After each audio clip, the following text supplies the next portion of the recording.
എല്ലാവർക്കും നമസ്കാരം. ഇത് നമ്മളുടെ കൽപ്പട്ടി ദ്വീപിലേക്കുള്ള യാത്രയാണ് കേട്ടോ. കൽപ്പട്ടി ദ്വീപ് എന്ന് പറഞ്ഞാൽ ഏകദേശം 4 കിലോമീറ്ററോളം നീളവും അതുപോലെ ഒരു 1/4 കിലോമീറ്ററോളം വീതിയുള്ള ഒരു ദ്വീപാണ്. ഇവിടെ ജനവാസമില്ല. നിറയെ കല്ലുകളാണ് ഇവിടെ. കല്ലുകളും പാറക്കൂട്ടങ്ങളും നിറഞ്ഞിട്ടുള്ള ഒരു ദ്വീപാണ്. കണ്ടില്ലേ, നിറയെ കല്ലുകളാണ്, പാറക്കൂട്ടങ്ങളാണ്. അത് കുറേയൊക്കെ എനിക്ക് തോന്നുന്നു കോറലിൻ്റെ അവശിഷ്ടങ്ങളും ഒക്കെ കാണാം. ഈ പാറയുടെ ഇടയ്ക്കൊക്കെ നിറയെ കാണാനുണ്ടായിരുന്നു. അപ്പോൾ അങ്ങനെയുള്ള ഒരു ദ്വീപാണ് ഇത്. അപ്പോൾ ഞങ്ങൾ അവിടെ ഒന്ന് നടന്ന് കാണാമെന്ന് വിചാരിച്ചു. ഇതൊക്കെ ഉള്ളൂ ലക്ഷദ്വീപിൽ. ഇങ്ങനെയൊക്കെ ഉള്ള ഈ ദ്വീപുകളൊക്കെ നമുക്ക് വിസിറ്റ് ചെയ്യാം, അത്ര തന്നെ. അപ്പോൾ ഇദ്ദേഹം പിന്നെ എന്താ പറയുക, റേഡിയോ ഒക്കെ കയ്യിൽ വെച്ചിട്ടുണ്ട് കേട്ടോ. സ്പീക്കറാണെന്ന് തോന്നുന്നു കയ്യിൽ. അപ്പോൾ മൊബൈലിൽ പാട്ട് വയ്ക്കുന്നുണ്ട്. അങ്ങനെ പാട്ടൊക്കെ കേട്ടുകൊണ്ടാണ് ഞങ്ങളിങ്ങനെ നടക്കുന്നത് കേട്ടോ.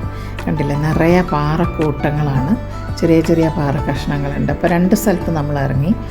ഒരു സ്ഥലത്ത് ഇറങ്ങിയപ്പോൾ അത്രയില്ല, മറ്റേ സ്ഥലത്ത് ഒരുപാട് പാറക്കൂട്ടങ്ങളുണ്ടായിരുന്നു. ഇതിലൊരു ഒരു കഥയുണ്ട്. ഇവിടെ സുന്ദരിയായിട്ടുള്ളൊരു സ്ത്രീ ഉണ്ടായിരുന്നു അത്രേ. അവരുടെ പേര് ബി കുഞ്ഞിവി എന്നാണ്. അപ്പോൾ ഇവരെ കണ്ട് മോഹിച്ച ഒരു ബ്രിട്ടീഷ് കേണൽ അവളെ കല്യാണം കഴിച്ചു കൊടുക്കണം എന്ന് പറഞ്ഞ് അവരുടെ വീട്ടിൽ ചെന്നു. പക്ഷേ അവർ കൊടുക്കാൻ തയ്യാറായില്ല. അങ്ങനെ ഈ കുട്ടീനെ ഒരു ദിവസം പിടിച്ചുകൊണ്ട് പോകാൻ വേണ്ടി ബ്രിട്ടീഷുകാരുടെ സൈന്യം വന്നു. ആ സമയത്ത് ഈ കുട്ടി ഓടിപ്പോയിട്ട് ഇവിടെ ഒരു പാറയിടുക്കിലൊരു ഗുഹയുണ്ട്. ഇവിടെ കാണുന്ന ഈ പാറേൻ്റെ ഉള്ളിലാണ് കേട്ടോ. അപ്പോൾ ആ പാറയിടുക്കിൽ ഗുഹയിൽ പോയി ഒളിച്ച് അത് അടച്ചു കളഞ്ഞു. അങ്ങനെ അവർക്ക് ആ കുട്ടിയെ കിട്ടിയില്ല. പിന്നെ രഹസ്യമായിട്ട് അവർ വേറൊരു ദ്വീപിലേക്ക് ഈ സ്ത്രീയെ കടത്തി അവിടെ വിവാഹമൊക്കെ കഴിച്ച് അവർ അവിടെ താമസിക്കാൻ തുടങ്ങി. അവരിപ്പോൾ ജീവിച്ചിരിപ്പില്ല. അതുകൊണ്ട് ഈ പാറയ്ക്ക് ബി കുഞ്ഞിവി പാറ എന്നൊരു പേരുണ്ട് എന്നാണ് പറയുന്നത്. അങ്ങനെ ഒരു കഥയും കൂടെ അവർ പറഞ്ഞു. അപ്പോൾ നല്ല രസമാണ് കാണാൻ. കണ്ടില്ലേ, പാറക്കെട്ടുകളാണ് നിറയെ. ഇതിനിടയ്ക്കാണ് ആ ഒരു ഗുഹയുള്ളത്. അപ്പോൾ വേലിയേറ്റ സമയത്ത് അവിടേക്കൊക്കെ വെള്ളം കയറും.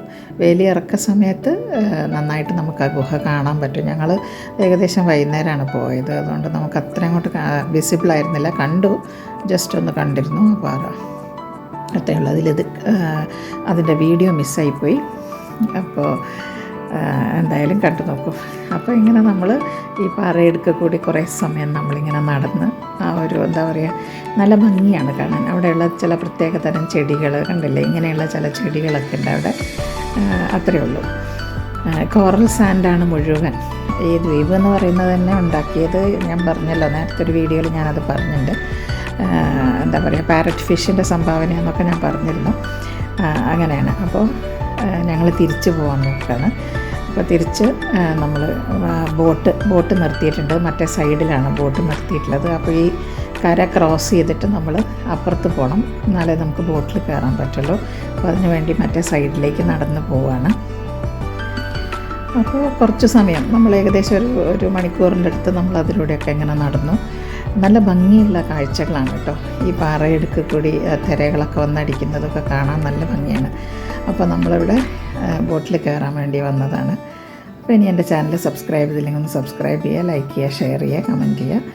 ഇനി മറ്റൊരു വീഡിയോയിൽ കാണുന്നവരെ നന്ദി, നമസ്കാരം.